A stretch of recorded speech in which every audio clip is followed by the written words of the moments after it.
afraid of him. Like no one's laughing, everyone's afraid, and he's like super fucked up. Well, he was the first comic really that had a message. Right. You know, he had like there was a social commentary to his, like a dark poetry to his comedy, and so many people tried to emulate it that at the green room, the Punchline in Atlanta, there was like people wrote a bunch of shit on the walls in the green room, but one of the big ones that said, "Quit trying to be Hicks."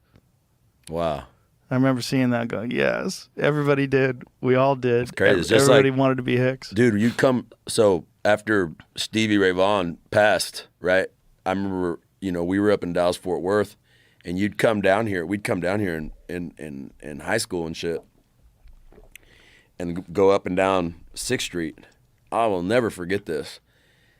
Every single guitar player in every little bar on 6th Street, every single one of them was playing like Stevie Ray Vaughan. Yeah. Every single one of them. And there were 30 of them. Like there were 30 different ones that coming in and out of bars doing all the shit. It was unbelievable. Yeah, there's always going to be someone like that like sets this standard. Quit trying to be Hicks. Yeah, quit trying to be Hicks.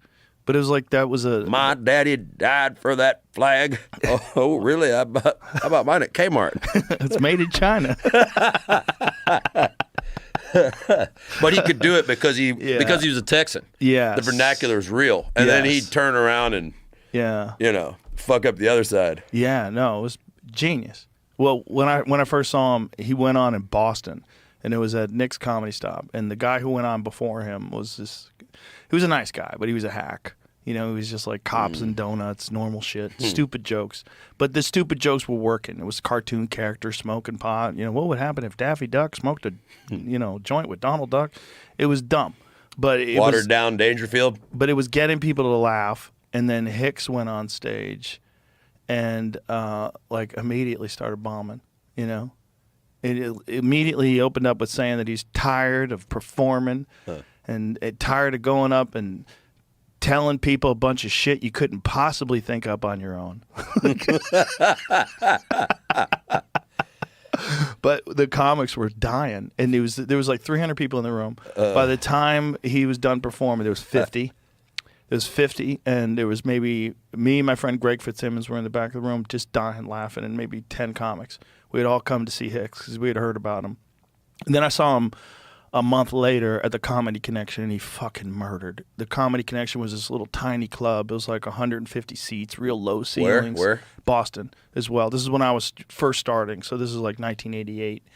And it was before he'd really popped. I'd heard about him from the Rodney Dangerfield HBO special. You know, so the Rodney Dangerfield had these young comedian specials. Rodney was the best at like introducing the world to talented comedians. And he had these Rodney Dangerfield young comedian specials where he'd have on like Robert Schimmel and Lenny Clark and Andrew Dice Clay, and that's where Kinison emerged, and Hicks was one of them too. Oh. And I remember I'd seen Hicks on that, so I went to see him live. And like I said, the first time he bombed, the second time he fucking murdered. It was Tiffany meeting Jimi Hendrix at the mall. He was doing this bit about Jimi Hendrix, like Tiffany playing at the mall, and Jimi Hendrix shows up, and it was this fucking just genius bit.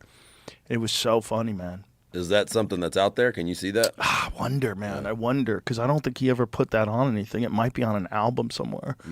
But it was back when there was all this like pop mall comedy or pop mall music, and he fucking hated it, you know. And it was, and he was just rallying. There's a genre for you right there. Yeah, rallying against corporatism. It's gonna make a comeback. That little subgenre. Yeah, I mean it They'll has. do something new with it. It kind of has. Austin has a great comedy scene right now. It really does, and it's really just emerged from the pandemic. Was that like the main thing that drew you here? Well, we all moved here to start it. We didn't even move here to start it. We moved here to just keep doing what we were doing in L.A. But L.A. had shut down. And in 2020, we were all without a country. You know, we were living in L.A. and the Comedy Store was shut down for a fucking year and a half. Y'all were wild, man. It was so shut down out there. It was so shut down, and I knew I'm one of those dudes. It's just like I've never had faith in systems and government, and I'm like, these motherfuckers are going to keep us shut down. They're going to keep. And I came to Texas, and Ron White was already here. So Ron White, who's a very good friend of mine, and Gary. I knew Gary from L.A. He used to hang out at the Comedy Store too, and that's why I became friends with him. And he moved here. I think 2017 or 2018, and I talked to him on the phone. I'm like, why'd you go back to Austin? He's like, man, I can't fuck with those people in LA. It's just like, I'm tired of it, man. He goes, I love Texas. It's just real, and it's like, I need to go back home. And I was like, wow, that sounds right. That sounds right. And then when I talked to Ron, and Ron's the same way. Ron's a Texas boy too. And he was like, I just don't want to do this anymore. I'll stay here. It's great. He goes, it's great. It's the middle of the fucking country. I can fly anywhere. Fucking food's good. People are nice. And so I knew when I came here. That's all you needed to know. I was like, at the very least, Ron's here. And Ron's a good friend. And then when we came here, we could perform live. I first started doing shows outside. Me and Dave Chappelle started doing shows at Stubbs. And we were doing outside shows where we had to test the whole crowd. Everybody had to get tested. So everybody had to show up like 2 hours in advance. We tested everybody for COVID. They had to wear a mask outside. It was so fucking stupid. The whole thing was so ridiculous. But we were hanging out in the back, getting drunk, smoking weed. And it was like normal. Yeah. It was like normal times. And it was like this cultural thing. Like, we were the only ones doing comedy. And, you know, everybody just started coming here, man. They all just started coming here. And then we started doing shows inside at the Vulcan Gas Company, which is a music club that's on 6th Street. So we started performing there. And, you know, Nick, the guy who's the owner, is just a wild dude. He's like, fuck it, let's just do shows. And we started doing shows in November of 2020. And it just felt like we were baby killers. We were killing grandma. You know, we were out there just spreading diseases. We were super spreaders. If you spend enough time on 6th Street anyway, it'll make you immune. Yeah, we had developed some strong antibodies. I never got sick off of 6th Street. I got sick in Florida. That's what I mean, though. 6th Street will make you bulletproof to that shit. Well, except the bullets. So, except the bullets. And there's a lot of that going on there, too. So we started doing shows there live, and then comics started moving. Man, they started moving in droves. They started all moving to Texas because they could do shows here. We were just lost. I didn't know that. Without doing shows, we just all felt lost. And then by the time 2021 rolled around, there was like 15, 16 world-class comics living in Austin. Wow. And then I was like, fuck it, I'm buying a club. And Ron talked me into it. He's like, you got to get a fucking club. We got to do this. Because, you know, he knew I got a bunch of money from the Spotify deal. So I was like, all right, let's fucking do it. And so then in 2022 or 3, I guess, we opened up, and it's just been gangbusters ever since. And now it's like, this is the hub of comedy in the country, which makes it the hub of comedy in the known universe. It's all here in Texas. It's all at that club. I like that. Well, that's really cool, man. Props to you for pulling that off. Well, I mean, I think I pulled it off, but I think everybody pulled it off. People are proud of the comedy, you know, history in this town. Yes. You know? And it's a great place, and it's all walks of life, man. You know, everybody likes to use that term inclusive and diversity. Well, our scene is diverse and inclusive, but everybody's great. It's only diverse because they just happen to be, everybody's fucking diverse. We're all, you know, you get artists, they're all different, weird people. And we didn't seek that out. It was just what happened. It was just who's good and who's really all about this, right? Who really wants to live this life, who really wants to just do comedy. And we set it up where we have 2 nights of open mic nights, and, you know, we've got Kill Tony on Monday nights, so all the amateurs get a chance to be seen in front of the whole world, and the biggest live comedy show in the world on YouTube. And it just became this hub, man. And now it's just fucking every night. It's sold out, and it's crazy. It's a vibrant, wild scene. And now on 6th Street, there's 5 full-time clubs within 2 blocks of my club. Comedy clubs? Comedy clubs. Oh, shit. Yeah. The scene is insane. Yeah. I mean, it's the best scene in the country. It's like there's never been a scene like this before that just emerged. And we had to hit every green light. Like, the Comedy Store had to be closed down. So I hired everybody that was working at the Comedy Store before we even had a club. I said, I'm going to pay you full time. You get benefits. You get all insurance, all that shit. Just come, move to Austin. We'll call on you in like a year. It's going to take like a year to build this place. But meanwhile, you'll get paid. You'll be able to just like live here, set your roots, get established. It's a beautiful place to live. Everybody fucking loved it. And then when we opened, we hit the ground running. We opened up one night. We did a couple of test shows. Like, let's try the venues, make sure everything works good. And then we was like, fuck it, let's stay open. And we just stayed open. And before you know it, it was 7 nights a week. And then it's been almost 3 years now. You gonna keep it rolling? Fuck yeah. Hell yeah. Fuck yeah. We're talking about doing it in other places now. That's cool. We just don't want to water it down. You know, Yeah. we've talked about doing it in some other city and trying to figure out what the next one would be. But it would have to be a city that has a real group of talent. You have to have talent. Like that's every comedy community. The only way it works is you have to have a lot of great comics that live in that town. It's the only way it works. And then we feed off of each other. That's the only way. There's no lone wolves in comedy. You know, comedy it's only iron sharpens iron. You know, there's no like the best comic in the world living in Pittsburgh. It doesn't exist. Like they all live where they're in, not in competition, but in cooperation with each other.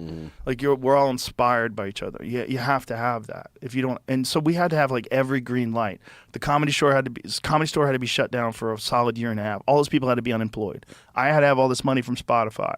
I had to be in a place like Texas that allows you to open up and have a show indoors when everything in California was closed. They wouldn't even let you do outdoor shows. We weren't even allowed to do shows. We tried to do shows in the parking lot at the Comedy Store, and they wouldn't allow us. It was crazy. No, I remember how I remember how shut down it was. 70% of all the restaurants went under. I mean, it was fucking madness. Yeah, that's crazy. Yeah, a lot has changed. Yeah. Really fast. Yeah, real fast. Real fast. Really fast. You know. So we had to hit every green light, and we had to have all these people that were willing to take a chance. All the Tom Seguras and Tim Dillons and Tony Hinchcliffes and Duncan Trussell's, all these great comics that just was like, fuck it, we'll move there. Brian Simpson and Tony Hinchcliffe and so all these guys just said, fuck it, let's take a chance. Like I don't want to live like this. I want to live where I can't do comedy. It's like we were just like junkies with no fix, you know?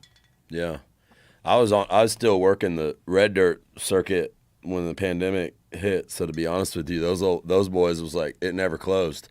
Wow. It didn't. Not all those old dance halls and beer joints and. Thank God. None of those places closed. Thank fucking God. Well, thank God they were right. It kept us working, man. You know, it was the thing, and I was just working so hard. I never really thought about anything else. But something about the California shutdown that's funny when we talk, not funny, but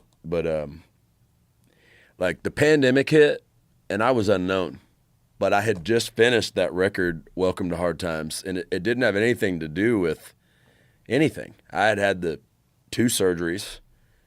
I'd like gone through a relationship that crashed and burned in a tailspin. You know, I'd gotten rid of a management relationship that was going nowhere. And I wrote Welcome to Hard Times just kind of out of my own personal kind of dark feelings about where I was going through and just the whole like rigged casino, you know, America's a casino, you know, and I have thought that since I was a kid because I kind of lived in them, you know, you're talking about being in pool halls. And then I cut the record in Georgia, South Georgia. It was with Mark Neal. Right, like the whole thing, I cut it. Like I wrote the record in November, cut it in December, got the masters back, and like a week or 2 later, I remember me and Taylor Grace, my now wife, we were dating, and we were at a diner in Cloudcroft, New Mexico, and my manager at the time called me and said that South by Southwest was canceled. And that, for us here at that time, that's when we knew the shit was real.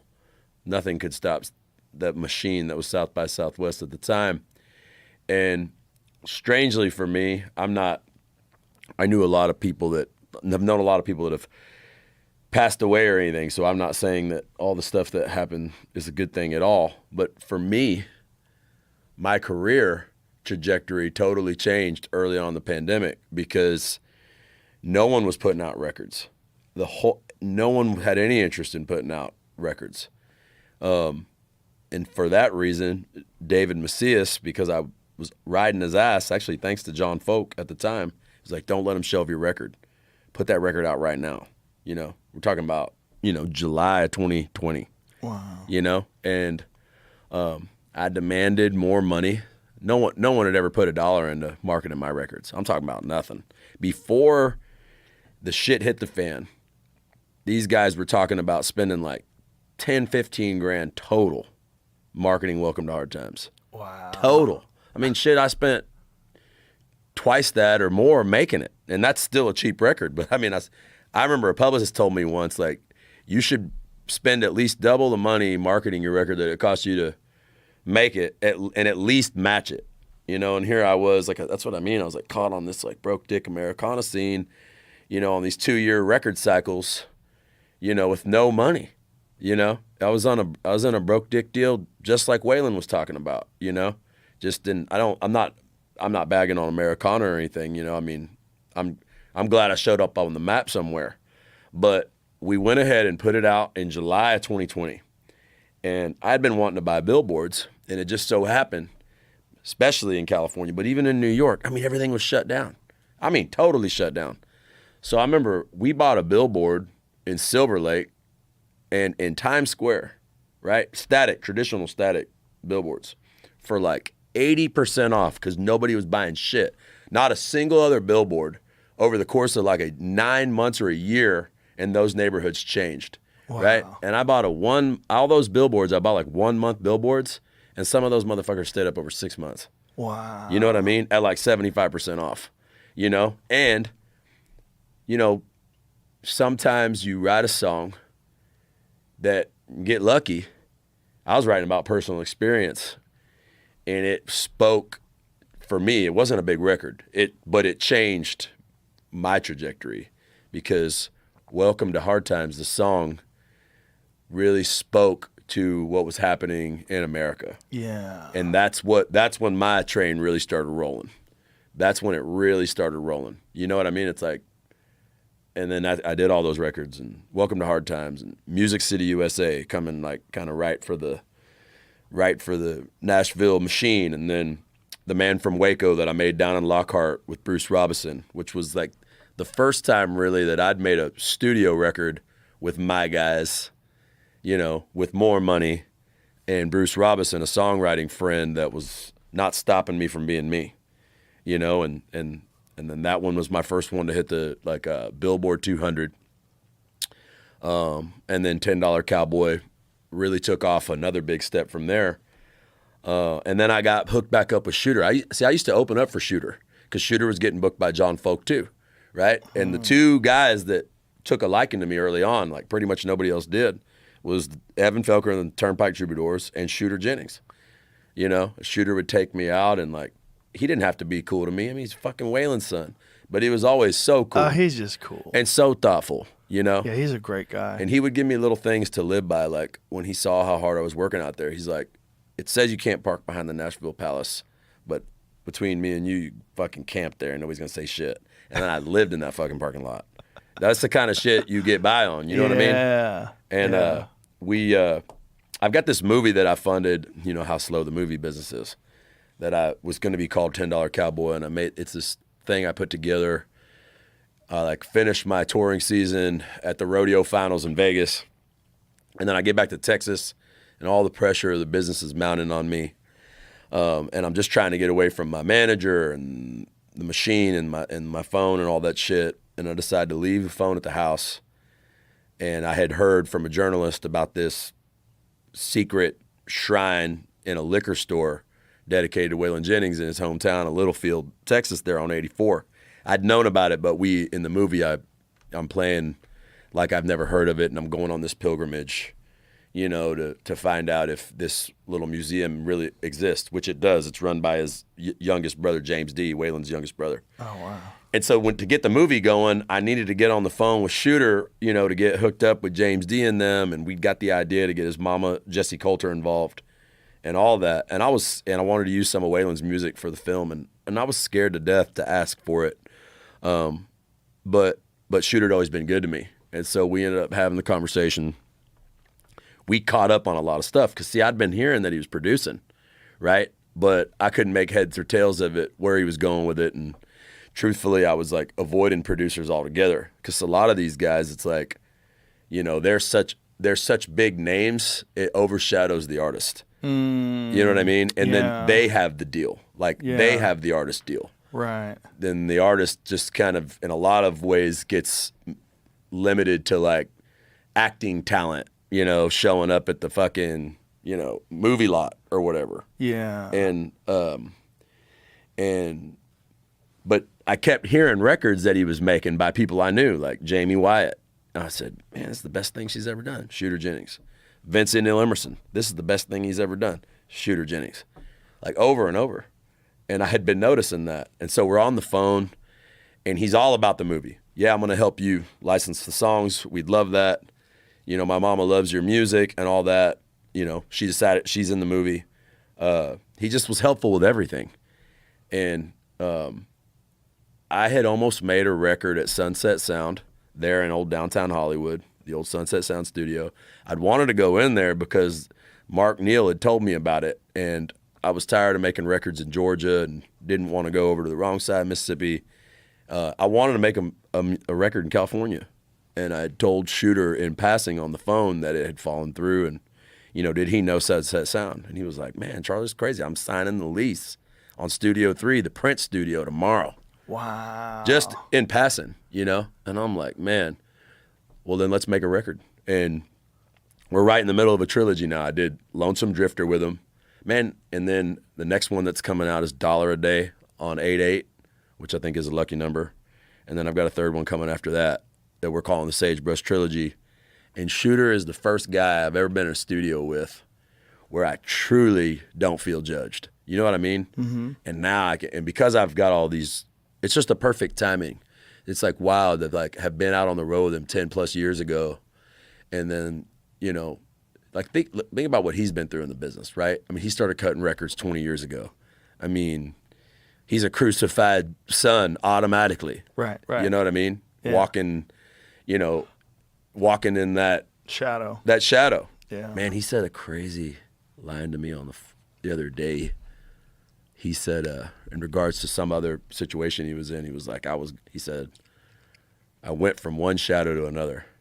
Just a beautiful line. I think he was talking about like an old relationship he was in or something, but like he's overcome that because, you know what I mean? Like he's stepped into, like, if you listen to his records, you know, when he's starting out and you compare it to the field, you know, in country music in Nashville at the time, like he's totally swimming upstream. He's totally going against the grain. Nobody's sounding like that. They're not sounding traditional and pushing the boundaries. Like he just was, you know, and I can tell you constitutionally, he's just like his daddy. I mean, he drink me and smoke me under the table. I'm like, you are Waylon's son. And for some reason, you like get smarter the more weed you smoke. And my brain is just like pulverizing, you know. But I'm really proud of and excited about everything that I'm doing with him because it's just taken me so long